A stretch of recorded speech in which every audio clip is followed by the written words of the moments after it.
Hello friend, नमस्ते। स्वागत है मेरी चैनल में। आइए सुनते हैं सोहर गीत। मचियानी बैठिली सासु त बहुआ रज करे हो। मचियानु बैठिली सासु त बहुआ रज करे हो। ए सासु तोरा बेटा सोवे करवटिया त मुखहु न बोले ले हो।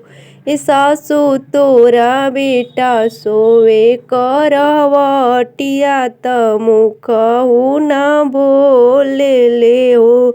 चुप रह बहुआ तयवरु में चुप रह हो। बहुआ आई है जमूरत दुलारुआ बोलाई हम पूछम दुलारी हम पूछम हो। बहुआ आई है जमूरत दुलारुआ बोलाई हम पूछम दुलारी हम पूछम हो। माई पुतवा बोलावे बगल बैठावे त जांगे बैठावेली हो। माई जे पुतवा बोलावे बगल बैठावे त जांगे बैठावेली हो। बेटा बड़ा राजा वाला के बेटी त मुखहु न बोलेली हो। बेटा बड़ा राजा वाला के बेटी त मुखहु न बोलेली हो।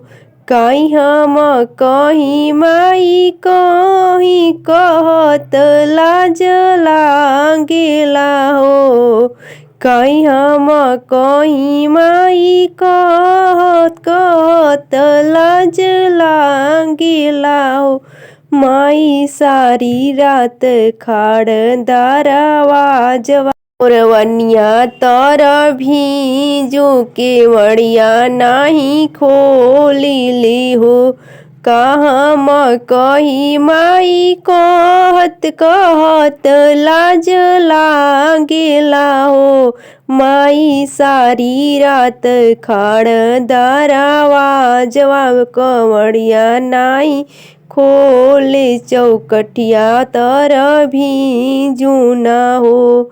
माई ने बहुआ बोलावे बगल बैठावेली हो। माई ने बहुआ बोलावे बगल बैठावेली हो। बहुआ मोरा पूता गाया के गाजा धर पारा धर बेनिया धर हो। बहुआ मोरा पूता सब के दुलारुआ के वड़िया नाही खोलेलू हो।